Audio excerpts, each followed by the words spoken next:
City news కి స్వాగతం. అసలు ఇటువంటి కార్యక్రమం చేపట్టడం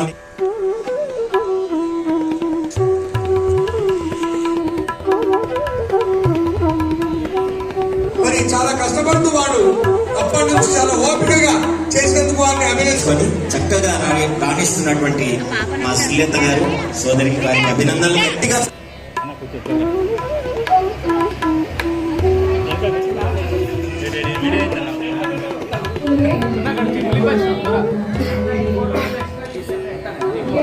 ఏది చెప్పట్లేదు. నేను ఇక్కడికి వచ్చినాక నిజంగా చాలా ఇన్స్పైర్ అయ్యాను. మా పిల్లలు అంటే ఇప్పుడున్న కాంపిటీషన్తో ఐఐటి ఎన్ఐటి ప్రతి దగ్గర 99, 100 ప్రతిభ నువ్వేంటే సీత ఇలా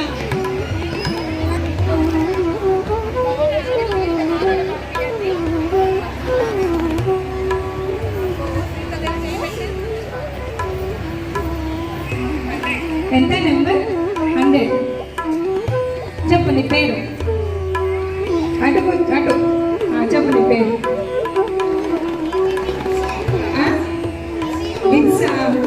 ఓకే, నువ్వు వేసిన గెటప్ ఏంటి? ఒకసారి నీ పేరు చెప్పండి. Okay, thank you so much. 100 number 100 note చేసుకోండి. ఒకసారి వేదిక మీదకి వస్తున్నారు. ఒకసారి గట్టిగా మీకు రాముని ప్రతిష్టాపన జరుగుతున్న సందర్భంగా వరంగల్లో కూడా ఏదో ఒక కార్యక్రమం చేపట్టాలి ఆధ్యాత్మికంగా అనే ఉద్దేశంతో ఈ కార్యక్రమం చేపట్టింది. చిన్నపిల్లల్లో రాముడి పట్ల ఈ ఐదత్వం పట్ల ఏదో ఒకటి కొత్త వాళ్ళు ఐదత్వం పట్ల ఉండి వాళ్ళలో కూడా భక్తిభావం పెంపొందించుకోవాలనే ఉద్దేశంతో పిలుపు మేరకు గత వారం రోజులుగా వివిధ పాఠశాలలు బయటంతా ప్రచారం చేస్తే సుమారు 100 మంది వచ్చారు. పిల్లలు వాళ్ళ పేరెంట్స్ ఎంతో ఆసక్తితో వచ్చారు. సుమారు 100 మంది వచ్చారు. హనుమంతుడు, రాముడు, సీత ఈ కార్యక్రమంలో పాల్గొన్నారు. వాళ్ళందరికీ ఫస్ట్, సెకండ్, థర్డ్ ప్రైజ్ ఇస్తున్నారు.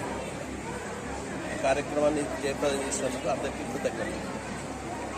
భవ్యమైనటువంటి అయోధ్యలో ఆలయం, దివ్యమైనటువంటి బాలరాముని విగ్రహ ప్రాణ ప్రతిష్ఠ అయోధ్యలో జరుగుతున్న శుభవేళ సమస్త జాతి, సమస్త దేశము, ప్రపంచమంతా ఆనందమయం అవుతున్న సందర్భంలో మరి ఆ బాలరాముని ఎలా స్వాగతించాలి అనే ఒక అద్భుతమైనటువంటి ఆలోచనతో మరి బొట్ల రవీంద్రనాథ్ గారు మృగన్ యాడ్స్ వారి నిజంగా కూడా చాలా కష్టపడి చాలా చిన్న స్థాయి నుండి స్వశక్తితోటి మరి ఈరోజు ఉన్నత స్థాయికి వచ్చిండ్రు.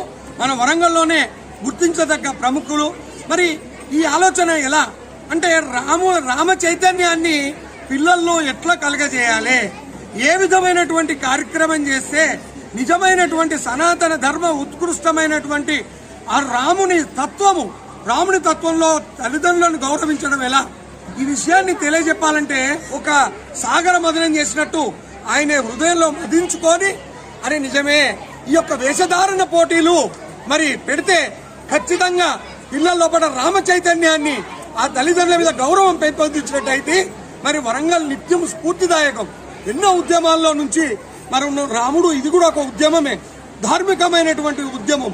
ఈ ఉద్యమంలో అందరినీ పార్టిసిపేట్ చేయాలని ఒక తృష్ణతోటి ఒక భగవంతుడు రామచంద్రుడు ఆయన హృదయంలోకి వచ్చి ఈరోజు మరి ఈ కార్యక్రమాన్ని చేపట్టినందుకు రవీంద్రనాథ్ గారిని అభినందిస్తున్నాం. వచ్చేసినటువంటి పార్టిసిపెంట్స్ కూడా మరి ఎంత ఆనందం అండి, అంతా రామమయం, జగమంతా ఆనందమయం అంటే ఇక్కడే కనపడ్డది. కాబట్టి మరొకసారి ఇచ్చేసినందుకు వారిని రవీంద్రనాథ్ని అభినందిస్తున్నాం.